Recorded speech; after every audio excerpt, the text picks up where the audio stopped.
आखिरकार यशवंत वर्मा साहब जो कैश कांड में फंसते हुए नजर आ रहे थे, उनकी छानबीन कहां तक पहुंचे हैं? क्योंकि उन्होंने पहले मना कर दिया ये कैश मेरा नहीं है, लेकिन उसके बाद तमाम जो परतें हैं वो धीरे धीरे खुलते हुए नजर आ रही थी। इसी पर चर्चा करने के लिए हमारे साथ जो है गोरखपुर के चाचा मौजूद है। आपका बहुत बहुत स्वागत है। किस तरीके से आप देखते हैं कैश कांड होता है, फिर जो इस पर मुकर जाते हैं, दमकल अधिकारी मुकर जाती है, फिर उसके बाद ये मामला जब खुलता है तो कहीं ना कहीं फंसते हुए नजर आते हैं अधिकारी। निश्चित रूप से यह उस भ्रष्ट न्यायाधीश को बचाने का काम सरकार कर रही है। एक बात बताइए, करोड़ों रुपया एक जज के घर में कैसे जाएगा? वैसा तो नहीं जाएगा।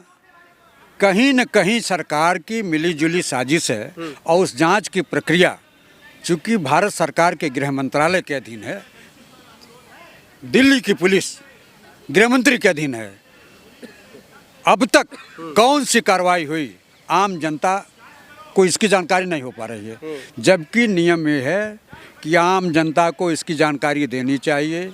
और एक भ्रष्टाचार के आकंठ में डूबा हुआ जज जो पैसे लेकर के मुकदमे को निर्णय देता था, ऐसे जज को के खिलाफ आप कौन सी कार्रवाई कर रहे हैं? इस तरीके से कोई भी अभी तक प्रमाण नहीं मिला है जो वो पैसा लेकर के जो है वो फैसला दे देते हैं। और दूसरी बात, आपने करोड़ों रुपया का आरोप लगाया है, अब कितना रुपया था इस बात की भी पुष्टि नहीं हुई है। नहीं, वो लोगों ने बताया कि उसमें करोड़ों रुपया था।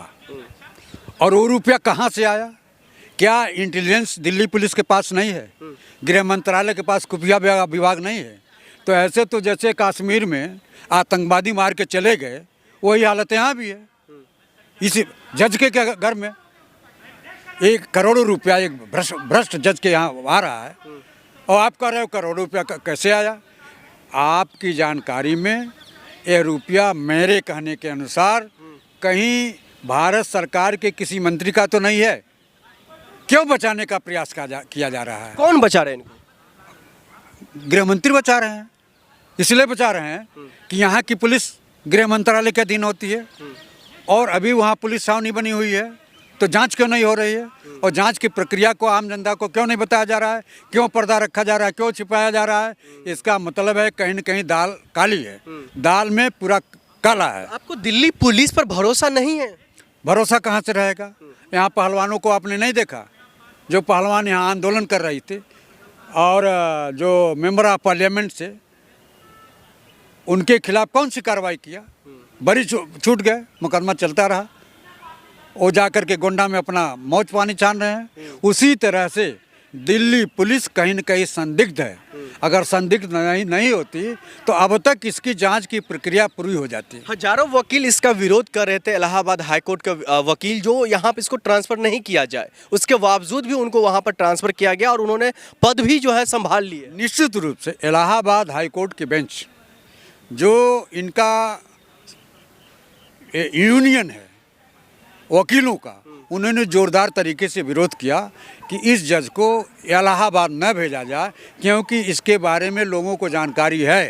ये पैसा लेकर के ही मुकदमा देखता है और मुकदमे के निर्णय देता है, बिना पैसे का एक भी मुकदमा का निर्णय नहीं देता है, तो यहाँ न भेजा जाए। लेकिन सुप्रीम कोर्ट के जजों ने या सुप्रीम कोर्ट के चीफ जस्टिस ने मिलजुल करके इनको जो है इलाहाबाद रिटर्न कर दिया और वहाँ ऑफिस में भी बैठा दिया। तो इसका मतलब क्या है? इसका मतलब है कि कहीं न कहीं इस भ्रष्ट जज को बचाने का सुप्रीम कोर्ट भी काम किया है और गृह मंत्रालय भी, भारत सरकार भी किया है। नहीं तो इनके खिलाफ कार्रवाई करके निष्पक्ष जांच हो जाती है और दूध का दूध पानी का पानी अलग हो जाता है।